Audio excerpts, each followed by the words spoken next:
오늘 말씀 앞전에 이스라엘 백성들이 이제 바산한 옥과 또 아모리 왕 시혼을 물리치고 요단 동쪽의 땅들을 차지했음을 볼 수 있습니다.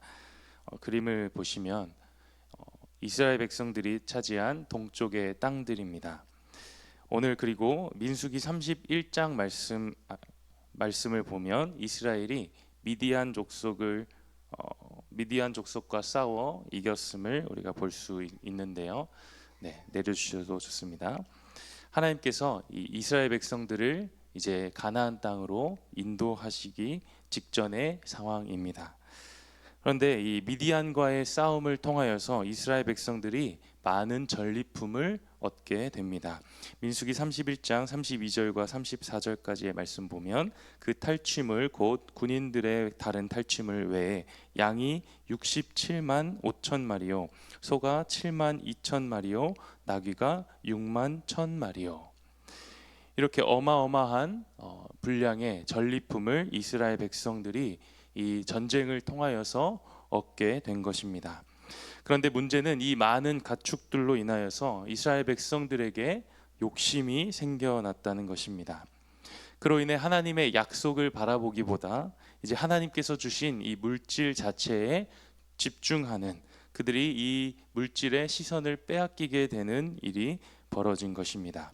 민수기 32장 1절 말씀 보시면 르우벤 자손과 갓 자손은 심히 많은 가축대를 가졌더라. 그들이 야셀 땅과 길르앗 땅을 본즉 그곳은 목축할 만한 장소인지라 말씀합니다.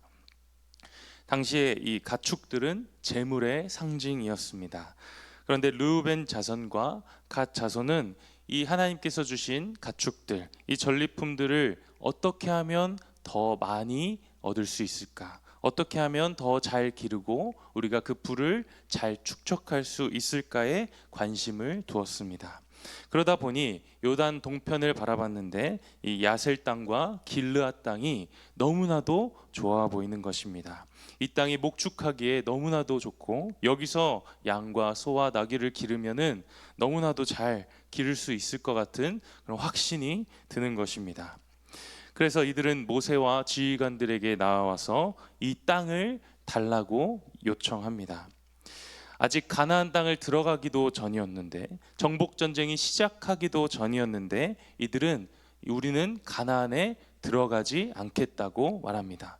우리는 이 땅으로 족하겠다, 이렇게 말을 하는 것이죠. 이러한 요청에 모세는 이들을 책망합니다. 너희 형제들은 목숨 걸고 땅을 차지하기 위해, 하나님의 말씀을 지키기 위해서 가나안 땅을 차지하기 위해 싸울 것인데 너희는 편안히 이곳에서 쉬려느냐? 모세는 이기적이고 자기중심적인 이들의 생각을 책망했습니다. 그러면서 모세가 하는 말은, 이 일은 이스라엘 백성들이 40년간 광야 생활을 했어야만 했던 그 가데스 바네아의 불순종의 사건과 맞먹는 일이라고 지적합니다. 이 문제는 단순히 르우벤 지파와 또 갓 지파의 문제가 아니었다는 것입니다. 민수기 32장 15절 말씀 우리 함께 읽겠습니다. 시작. 너희가 만일 돌이켜 여호와를 떠나면 여호와께서 다시 이 백성을 광야에 버리시리니 그리하면 너희가 이 모든 백성을 멸망시키리라. 아멘. 르우벤 그리고 갓 자손의 욕심 때문에 너희가 다시 광야로 버려지게 될 거고 너희 모든 민족이 멸망하게 될 것이다 말씀합니다. 공동체를 떠난 개인의 욕심이 결국 공동체를 파괴할 수 있다는 것입니다. 제가 군대 훈련을 받는 중에 가장 이해되지 않던 일이 있었습니다. 같은 소대에서 훈련을 받던 사람 중에 어떤 한 사람이 잘못을 했는데, 야, 너네 소대원 30명 전부 다 얼차려, 지금 연병장으로 나와서 10바퀴 돌아, 이런 혼을 나게 된 것입니다. 분명 이 사람이 잘못했는데 왜 나까지 혼나야 하냐, 이런 생각이 들게 되는 것이죠. 근데 우리는 성경을 통하여서 볼 수 있듯이 아간 한 사람의 죄로 말미암아 이스라엘 백성 모두가 전쟁에서 패배하는 모습을 볼 수 있습니다. 이것은 결코 한 사람, 한 개인의 문제가 아니었다는 것입니다. 사람이 많아지면 많아질수록 나 하나쯤이야 라는 생각이 틈타게 됩니다. 우리는 이런 생각이 틈타지 않도록 주의해야 할 것입니다. 나의 욕심으로 인해 나 하나쯤이야 라는 이런 생각으로 인해 우리의 공동체가 무너질 수 있기 때문입니다. 오늘 르우벤과 갓 자손의 이런 일탈은 이스라엘 백성들을 위기로 모는, 멸망으로 빠뜨리는 아주 심각한 문제였습니다. 그렇다면 오늘 이 르우벤과 갓 자손이 어떻게 이 위기 앞에서 행동했을까요? 오늘 그들이 회복하는 그런 모습들을 보면서 우리의 신앙의 모습을 우리가 함께 살펴보기를 원합니다. 첫 번째는 이들은 잘못을 인정하고 돌이키는 신앙을 가졌습니다. 이 사건은 르우벤과 갓 자손의 개인적인 욕심으로 벌어진 일이었습니다. 그러나 그럼에도 이들이 잘했던 일은 모세의 책망을 듣고 빠르게 회개의 자리로 나아갔다는 것입니다. 16절 말씀을 보시면 그들이 모세에게 가까이 나와 이르되 말씀합니다.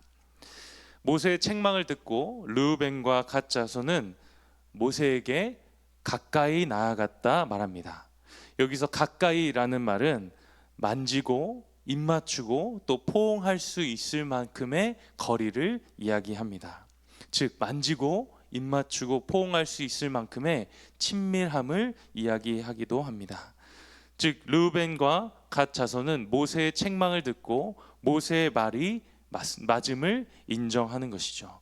모세의 말을 인정하고 모세에게 가까이 나아갔습니다. 뿐만 아니라 자신들의 잘못되었던 이 뜻을 돌이켜서 이스라엘 백성들의 일원으로서 이제 가나안 전쟁에 참여하겠다고 말합니다. 17절 말씀인데요. 우리 함께 읽겠습니다. 이 땅에 원주민이 있으므로 우리는 무장하고 이스라엘 자손을 그곳으로 인도하기까지 그들의 앞에서 가고, 어린 아이들을 요단 동편에 남겨두고 우리는 자신들은 이제 이 이스라엘 백성들과 함께 가나안 전쟁에 참여하게 될 것이라고 이야기합니다. 우리 또한 살아가다 보면 우리의 욕심 때문에 또 바르지 못한 결정을 하는 경우가 있습니다. 성경적이지 못한 선택을 하게 됩니다. 우리에게 욕심이 가득할 때 우리가 하나님의 나라를 바라보기보다, 하나님의 말씀을 바라보기보다 나의 유익을 생각하고 내가 어떻게 더 얻을 수 있을까를 생각하게 된다는 것이죠. 올바른 판단과 올바른 그런 결정을 내리지 못하게 됩니다. 그러나 그럼에도 우리가 주님 앞으로 가까이 나아가 우리의 뜻을 돌이키는 삶이 되기를 소망합니다. 즉시 주님 앞으로 나아가서 정말 하나님과의 그 친밀함 앞에서 우리의 잘못됨을 다시 인정하고 돌이키며 살아가는 우리의 삶이 되기를 소망합니다.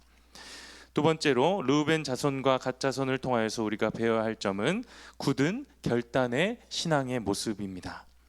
르우벤 자손과 갓 자손은 자신들의 잘못을 인정했습니다. 그리고 인정함을 넘어서 이제 굳은 결단의 모습을 보여주는데요. 17절 말씀을 다시 보면 이 땅에 원주민이 있으므로 우리 어린아이들을 그 견고한 성읍에 거주하게 한 후에 우리는 무장하고 이스라엘 자손을 그곳으로 인도하기까지 그들의 앞에서 가고라고 말합니다. 어린아이들을 동편에 두고 우리는 앞장서서 싸우겠다 말하는 것이죠.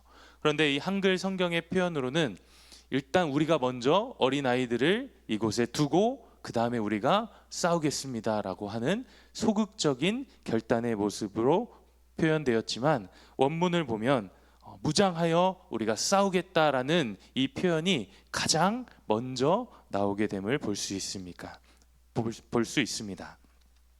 이러한 이들의 강력한 의지, 굳은 결단으로 이들이 가나안 전쟁에 참여할 것을 약속하고 있는 것입니다. 그것도 그냥 우리가 참여하겠습니다가 아니라 가장 선두에 서서, 선봉에 서서 전쟁을 치르겠습니다라고 말하고 있습니다.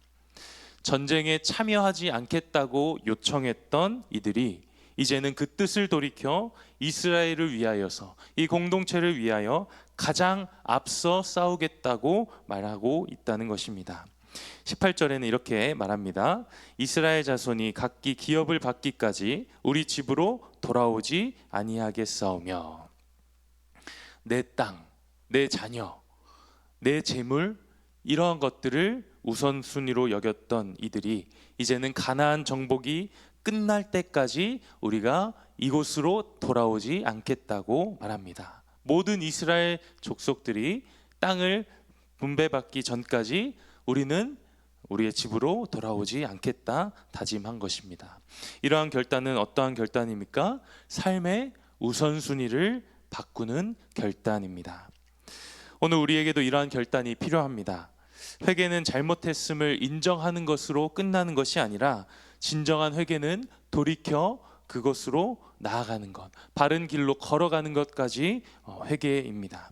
우리의 우선순위가 잘못되었을 때 우리가 하는 모든 결정과 우리가 하는 모든 행동에 실수와 또 우리의 욕심이 담겨져 있습니다. 그러나 우리의 중심이 하나님께로 바로 서게 될 때 우리는 하나님의 생각을 품게 되고 하나님의 일들을 감당할 수 있게 되는 것입니다. 오늘 우리의 우선순위는 어디에 있습니까? 나의 욕심과 이 세상 가운데 있던 우리의 우선순위가 다시금 하나님 앞으로 돌이키게 되는 그러한 시간이 우리에게 있기를 소망합니다.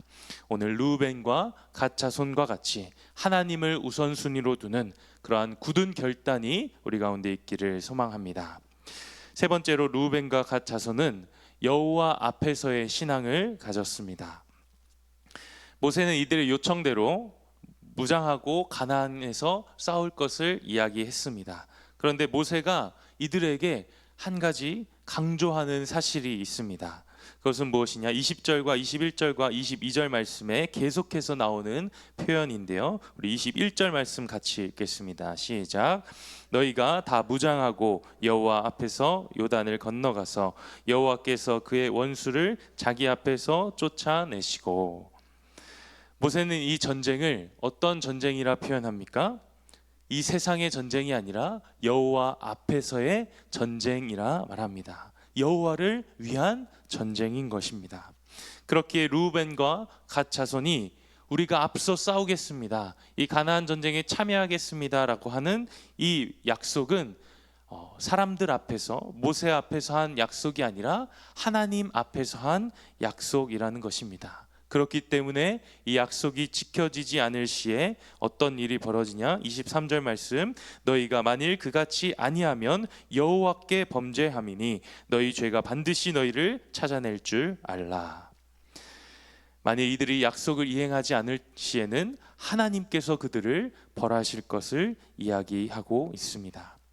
이에 대해서 르우벤과 또 갓 자손은 이렇게 대답하는데요. 27절 말씀도 함께 읽겠습니다. 종들은 우리 주의 말씀대로 무장하고 여호와 앞에서 다 건너가서 싸우리이다. 우리가 여호와 앞에 싸우겠습니다. 우리의 모든 약속이 하나님 앞에 한 것임을 우리가 고백합니다 라고 이야기합니다. 실제로 여호수아 말씀을 보면 이들이 이러한 약속을 신실하게 지키는 모습을 볼 수 있습니다. 땅이 모두 분배되기 전까지 그들이 그들의 땅으로 돌아오지 않는 모습을 볼 수 있습니다. 우리의 인생은 하나님 앞에서 살아가는 인생입니다. 우리의 모든 시간, 우리의 모든 했던 결정들, 우리가 했던 결단들과 또 우리의 약속들이 하나님 앞에서 했던 것임을 기억해야 합니다.